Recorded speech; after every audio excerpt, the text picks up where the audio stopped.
성찬은 특별히 또 성례는 보이는 말씀이라고 우리가 정의를 합니다. 그러니까 말씀이 눈에 보이는 것이 한 번 있는데 성찬 예식이라는 겁니다. 그래서 눈에 보이는 말씀이 어떤 의미인지 오늘 설교를 통해서 그 의미를 좀 보려고 합니다. 토요일이 되면 이제 설교를 마무리하고 정리하는 그런 시간 아니겠습니까? 최상의 컨디션을 유지하면서 열심히 준비를 합니다. 마지막 집중이죠. 그래서 마치 굳이 비유를 한다면 이제 그 투수들이, 야구 투수들이 이제 그 마운드에 오르기 전에 그런 마음이 아닐까 싶습니다. 여튼 그렇게 준비를 합니다. 어제 저녁 식사를 마치고 이제 다시 목양실로 와서 설교를 마무리해야 되는데 또 소그룹 교환지도 만들어야 하는데 다 바꿔야 되겠다는 생각이 드는 겁니다. 이거 바꿔야 되겠다. 그리고 실제 다 바꿨습니다. 제가 2, 3주 전 제자 훈련 때 이번 성례식에는 이러한 말씀을 좀 나누고 싶습니다라고 제자반들하고 나눴었거든요. 오늘 그 내용이 없습니다. 다 바꿨기 때문에. 어쨌든 그런 마음에 어떤 생각이 들어서 고민하면서 다시 목양실로 돌아가야 되는데 6학년 아이가, 우리 집 아이가 묻습니다. 아빠 설교 준비 잘했어? 묻더라고요. 제가 그랬습니다. 아니, 하나도 안 된 것 같아. 왜냐하면 다시 해야 되니까. 아이가 이야기합니다. 아니, 지금 시간이 몇 시인데 하나도 안 했어. 그래서 제가 대답하기 하긴 했는데 다 바꿔야 할 것 같아. 큰일이야. 그랬죠. 그랬더니 그 아이도 걱정을 하면서 저에게 한 가지 방법을 알려줬습니다. 그럼 짧게 해봐. 최고의 명답이죠. 오늘 우리가 성찬 예식을 하게 되는데 굉장히 익숙합니다. 1년에 2번 정도 하지만 너무나 익숙하고 또 그 내용도 익숙합니다. 예수 그리스도의 피로 새롭게 되었다. 그리고 예수가 나와 함께하고 있다. 너무나 익숙하죠. 제가 지난 주일날 광고할 때 다음 주일 성례식이 있으니 기도로 준비하시기 바랍니다 라고 했을 때 기도로 준비하셨습니까? 제가 새벽 예배 때 공동 기도 제목으로 다음 주일날 성례식이 있으니 기도로 준비하시기 바랍니다. 월요일 새벽 영상 그 음성에 들어가 있지 않습니까? 기도하셨습니까? 쉽지 않죠. 기억하기도 쉽지 않습니다. 사실 우리가 존경하고 믿고 따르는 청교도 신앙을 보면 그분들은 2주 전부터 성찬식을 준비했습니다. 그래서 2주 전부터 준비한 사람만 토큰을 받습니다. 토큰이 어떤 거냐면 거기에 앉을 자리 배석 그 번호가 쓰여 있습니다. 마치 영화 극장처럼. 준비된 사람만 예배당 들어와서 성찬 예식에 참여했던 것이 그게 우리가 존경하고 믿고 따르는 청교도 신앙인들의 모습인데, 여러분 지난 주일날, 지난 한 주간 동안 성찬을 기억하고 기도하면서 그렇게 이 자리에 오셨는지. 예수께서는 분명히 이 성찬을 예배 드릴 때마다, 모일 때마다 하라고 하셨거든요. 그리고 초대교회는 정말 예배 드릴 때마다 성찬 예식을 했습니다. 그런데 왜 이 시대 교회들은 모일 때마다 성찬 예식을 하지 않을까요? 예수께서 그렇게 하라고 하셨는데. 여러 이유가 있겠지만 첫 번째는 초대교회야 성도 수가 조그만 하니까 금방금방 준비가 되겠죠. 하지만 우리는 지금 많은 수가 있기 때문에 준비하기가 쉽지 않습니다. 두 번째로는 1시간 예배를 드리는데 거기에 성찬까지 하게 되면은 시간이 많이 소요되지 않겠습니까? 그러하기 때문에 우리가 편의상 중요한 절기 때만 하는 것 같습니다. 마지막이 아마 제일 큰 이유인 것 같은데, 익숙함. 예수의 피를 기념하는 성찬이 가장 중요한 예식인데, 왜냐하면 예수님께서 만드신 유일한 예식이기 때문에. 그런데 우리가 매주 이걸 했을 때 흔히 우리 가운데 상식적으로 드는 어떤 생각이, 매주 그렇게 하면은 식상해지지 않겠습니까? 예수의 피를 우리가 함부로 받아 먹으면 안 될 텐데 매주 하다 보면은 그렇게 종교 관습화가 되는 거 아니겠습니까? 하는 생각이 들겠죠. 실제 우리가 가톨릭만 봐도 그런 관습화된 성찬 예식을 보지 않습니까? 그래서 우리 개신교는 중요한 절기 때 1년에 몇 번만 하는 게 아닐까 하는 생각이 들기도 합니다.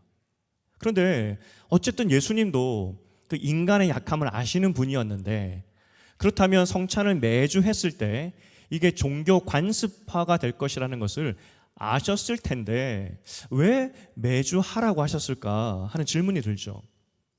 예수님은 분명히 이 바리새인들을 향하여서 습관적인 종교 생활을 하는 그들과 같이 하지 말라고, 그들은 나쁜 누룩이라고 말씀하셨죠. 종교 관습화를 그렇게 경계하셨던 예수님이 매주 성찬을 했을 때 종교 관습화가 될 것이 뻔한데 왜 그럼에도 불구하고 하라고 하셨을까? 이게 우리 가운데 큰 질문인 것 같습니다. 여러분에게 이렇게 먼저 묻고 시작하겠습니다.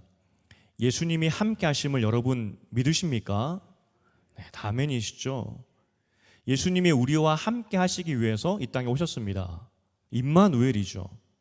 인간이 타락한 후에 하나님은 수천 년 동안 어떻게 하면 죄인된 인간과 함께 할 것인가, 그 임마누엘을 완성하기 위해서 구원 계획을 세우셨고, 예수님 보내시고 예수가 죄를 씻어주셔서, 우리의 죄를 씻어주셔서 임마누엘이 완성된 거죠. 오늘 예수님은 제자들과 함께 이 첫 번째 성찬을 하는 겁니다. 첫 번째 성찬을 하시면서 이 18절에 약속을 하나 해주시는데, 하나님의 나라가 임할 때까지 포도나무에서 난 것을 다시 마시지 아니하리라 라고 말하고 있습니다. 포도나무에서 난 것을 마시지 않겠다, 이 문장에 혹시 기억나는 한 사건이 있지 않으십니까? 삼손, 나실인 약속. 그러니까 하나님 앞에서 나는 구별된 삶을 살겠습니다라고 했을 때 인간이 하나님께 약속하는 겁니다. 포도에서 난 것을 마시지 않겠습니다. 그런데 예수께서, 하나님이신 예수님이 우리에게 약속을 해주시는 겁니다. 인간이 하나님께 약속한 것이 아니라 하나님이 인간에게 약속해 주시는데, 내가 다시 오는 그날까지, 완전한 임마누엘을 완성하는 그날까지 포도나무에서 나오는 것을 마시지 않겠다. 이 약속을 보면 또 뭐가 생각납니까? 아브라함이 하나님을 잘 알지 못할 때 하나님이 아브라함에게 나타나셔서 내가 너를 복의 근원으로 만들어주겠다 했던 그 약속, 인간이 만든 약속이 아니라 하나님이 인간을 찾아오셔서 하셨던 하나님의 약속, 그런 약속들이 생각이 나죠. 오늘 예수께서 첫 번째 이 성찬 예식을 제자들과 함께 하시면서 약속을 해주셨습니다. 내가 반드시 너희를 떠나지 않고 그 임마누엘이 완성하는 그날까지 내가 너희와 함께하며 그 약속을 이루기 위해서 일하겠다고 약속해 주셨죠. 오늘 이 누가복음 17장 21절 한번 읽어보고 싶은데, 누가복음 17장 21절입니다. 시작. 또 여기 있다 저기 있다고도 못하리니 하나님의 나라는 너희 안에 있느니라. 이미 이 하나님의 나라가 우리 안에 임했고, 완전한 하나님의 나라가 임할 그때까지 예수는 포도나무에서 난 것을 마시지 않고 기다리고 그날을 준비하겠다는 그 약속이죠. 이미 우리 가운데 하나님의 나라가 임했고 그 나라는 이루어질 것이라는 그 약속을 성찬 예식을 통해 주셨다는 겁니다.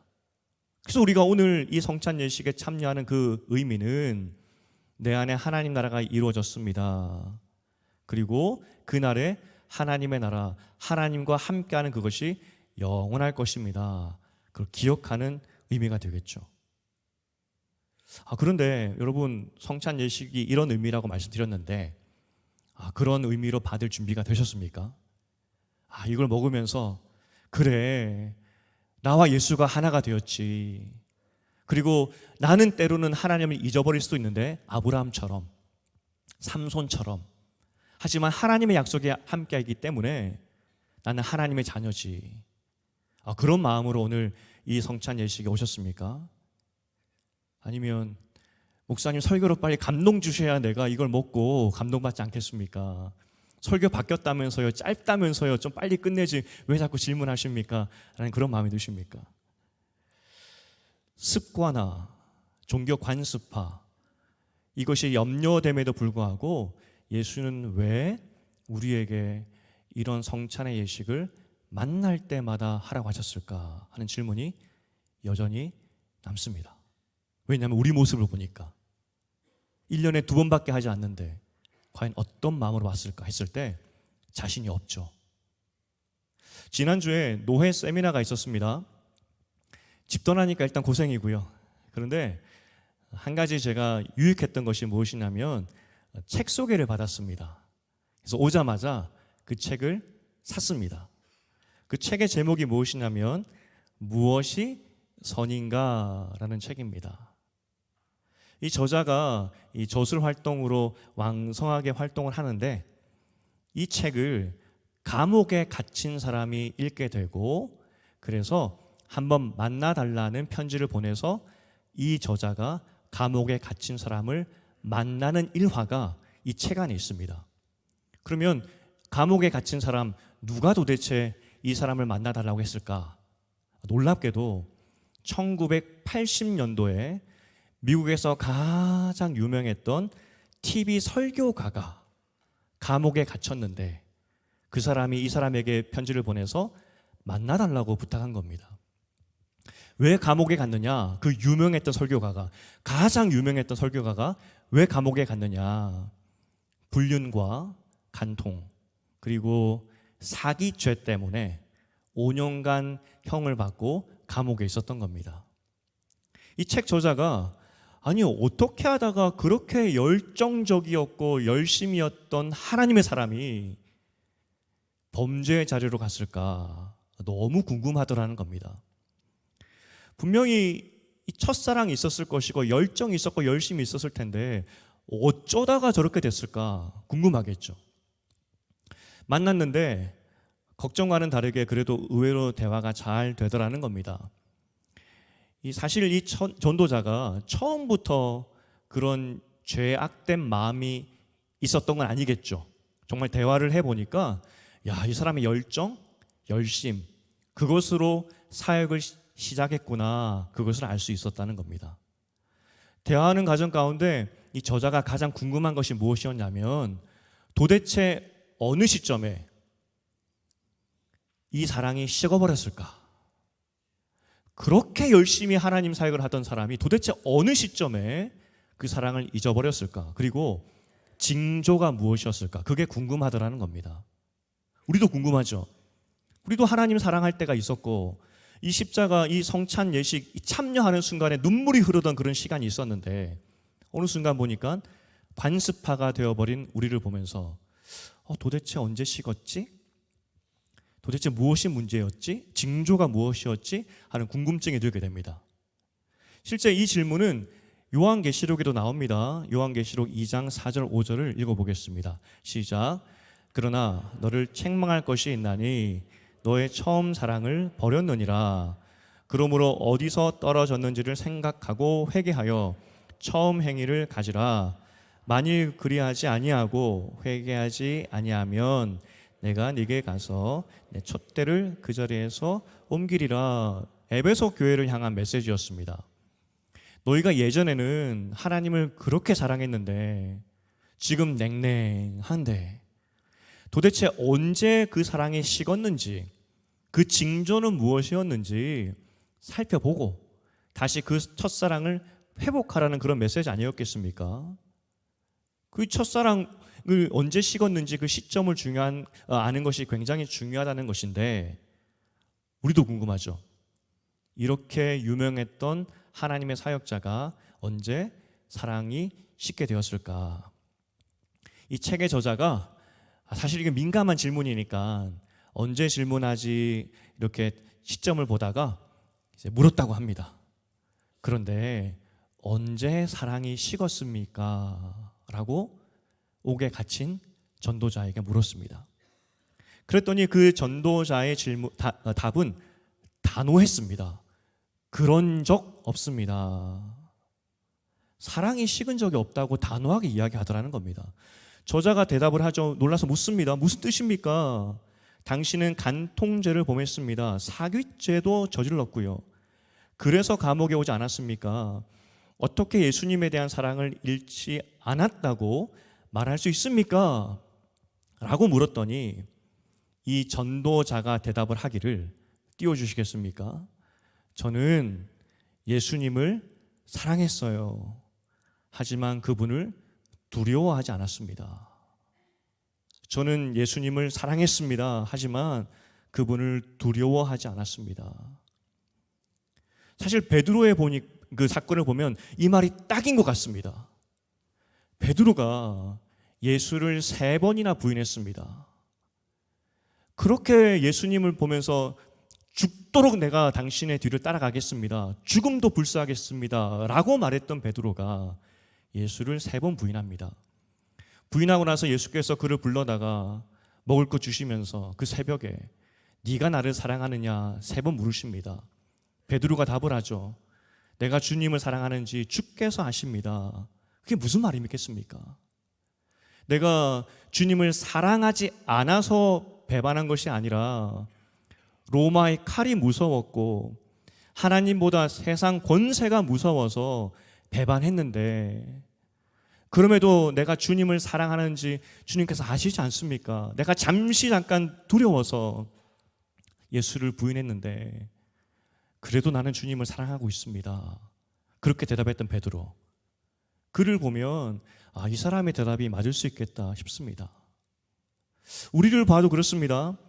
여러분에게 제가 지금 묻는다면 여러분 하나님 사랑하십니까? 라고 묻는다면 다 그렇습니다 라고 대답하실 것입니다. 비록 부족하지만 때로는 잠깐 세상이 더 좋아 보여서 한눈 팔 수 있지만, 때로는 잠깐 세상 걱정 때문에 그 염려와 걱정 해결하려고 잠시 하나님을 떠날 수 있지만, 또 잠깐 사는 것이 힘들어서 원망만 쌓이고 내 생각대로 되는 것이 없어서 하나님께 짜증이 나서 떠나는 경우도 있지만, 그래도 여러분 마음 가운데 하나님을 사랑하는 마음이 있지 않으십니까? 그러니 여기 오신 것이겠죠. 우리는 하나님을 사랑하고 있습니다. 그런데 여러분에게 다시 질문 던지고 싶습니다. 여러분은 하나님을 두려워하십니까? 여러분은 하나님을 두려워하십니까? 잠언, 그러니까 지혜에 대해서 말씀하고 있는 잠언 1장 7절에 보면 여호와를 경외하는 것이 지식의 근본이라고 이야기합니다. 경외는 두려워한다는 그런 의미입니다. 우리가 이 땅 가운데 가장 가져야 할 지식이 무엇이냐면 하나님을 두려워하는 지식이라는 겁니다. 주께서 피를 흘리시고 나의 죄를 씻어주시고 영원히 임마누엘을 완성할 것이다. 그 지식도 너무나 중요하죠. 하지만 그것보다 더 중요한 지식이 있는데 하나님을 두려워하는 것, 경외하는 마음이라는 겁니다. 오늘 찬양대가 내가 눈을 향하여 눈을 들어 산을 보겠다 이야기를 합니다. 눈을 들어 산을 보았더니 나의 도움이 천지를 지으신 하나님께서부터 왔다고 고백하고 있는 겁니다. 그 고백 안에는 내가 하나님을 두려워합니다. 천지를 지으신 하나님이 나와 함께 한다는 그 사실이 내 마음에 벅찹니다. 그 고백이 담겨있는 그런 시의 내용이라는 겁니다. 여러분은 오늘 여러분의 인생 가운데 함께 하시는 그 하나님을 두려워하십니까? 경외하십니까? 우리가 살다 보면 정말 잠깐 세상에 두려워서, 세상의 걱정 때문에 하나님께 짜증이 잔뜩 나서 우리는 하나님을 떠날 수 있지만, 오늘 예수께서 약속하셨습니다. 세상 끝날까지 임마누엘과 함께 하겠다고 약속하셨습니다. 그런데 그 임마누엘을 약속하신 그 하나님, 그리고 나와 함께 하시는 그 하나님이 누구시냐면 천지를 지으신 여호와시라는 겁니다. 근데 감히 어떻게 내 감정과 내 환경과 내 상태에 따라서 하나님을 믿고 더 사랑하고 덜 사랑하고 할 수 있겠냐는 것입니다. 하나님은 경외의 대상입니다. 경배의 대상입니다.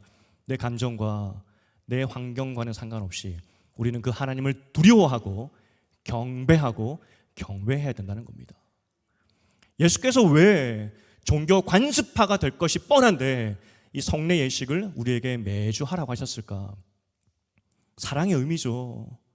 걱정하지 말라고, 오감으로 체험하라고, 내가 너와 함께하고 있다는 것을 먹으면서 마시면서 기억하라고. 그런데 그것은 절반만 아는 겁니다. 우리가 오늘 먹고 마시면서 무엇을 기억해야 되느냐? 나 같은 죄인의 인생 가운데 천지를 지으신 여호와께서 찾아오셔서 함께한다는 것, 거기에 우리는 경외심을 느껴야 됩니다. 내 안에 들어오셔서 나 같은 죄인의 삶 가운데 개입하셔서 함께하시는, 감당치 못할 천지를 지으신 그 하나님의 그 임재, 그 존재를 우리는 오늘 느끼고 경외하고 경배해야 된다는 겁니다. 바울은 우리에게 이렇게 도전을 합니다. 고린도전서 3장 16절 17절입니다. 시작. 너희는 너희가 하나님의 성전인 것과 하나님의 성령이 너희 안에 거하시는 것을 알지 못하느냐. 누구든지 하나님의 성전을 더럽히면 하나님이 그 사람을 멸하시리라. 하나님의 성전은 거룩하니 너희도 그러하니라.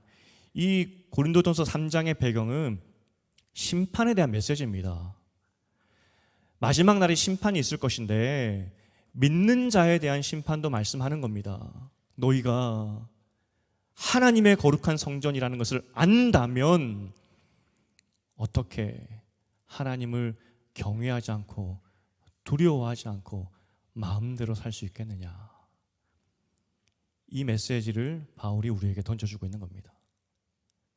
신앙생활 하다 보면 식을 수 있습니다. 어느 순간 세상 걱정거리 때문에 떠날 수도 있습니다. 하나님을 원망하면서 짜증이 잔뜩 날 수도 있습니다. 그게 우리입니다. 우리의 감정. 하지만 변함없으신 천지를 지으신 하나님께서 우리와 함께 한다는 그 사실은 절대로 변함이 없다는 겁니다. 그리고 그 하나님께서 나와 함께 하시기 때문에 나는 경외함으로 그 하나님의 자녀답게 살겠다는 그 각오와 선언들, 그게 우리 가운데 있어야 된다는 것이죠. 오늘 이제 성찬의 예식을 참여할 겁니다. 제가 두 가지 말씀드렸습니다. 성찬은 예수가 우리에게 주신 약속입니다. 아브라함의 언약 같은 겁니다. 두 번째는 성찬을 통하여서 오늘 먹고 마시면서 그 천지를 지으신 하나님의 임재를 경험하는, 그래서 하나님을 두려워하며 하나님을 경외하는 여러분 되시기를 주님의 이름으로 축복드립니다. 이제 말씀 맺겠습니다. 오늘 설교 제목이 지금을 위한 성찬입니다. 지금. 천국 가서 우리가 어떻게 될 것인지를 말해주는 것이 성찬이 아닙니다. 지금 우리는 이미 변했습니다. 임마누엘의 존재로. 그리고 지금 변했습니다. 천지를 지으신 하나님께서 우리 가운데 있는 하나님의 성전. 이 성례식은 두 가지가 존재합니다. 하나님의 사랑과 하나님을 경외하는 마음. 이 마음 가지고 오늘 주님의 성례에 동참하는 여러분 되시기를, 그래서 진정으로 하나님만 경외하는 여러분 되시기를 주님의 이름으로 축복드립니다.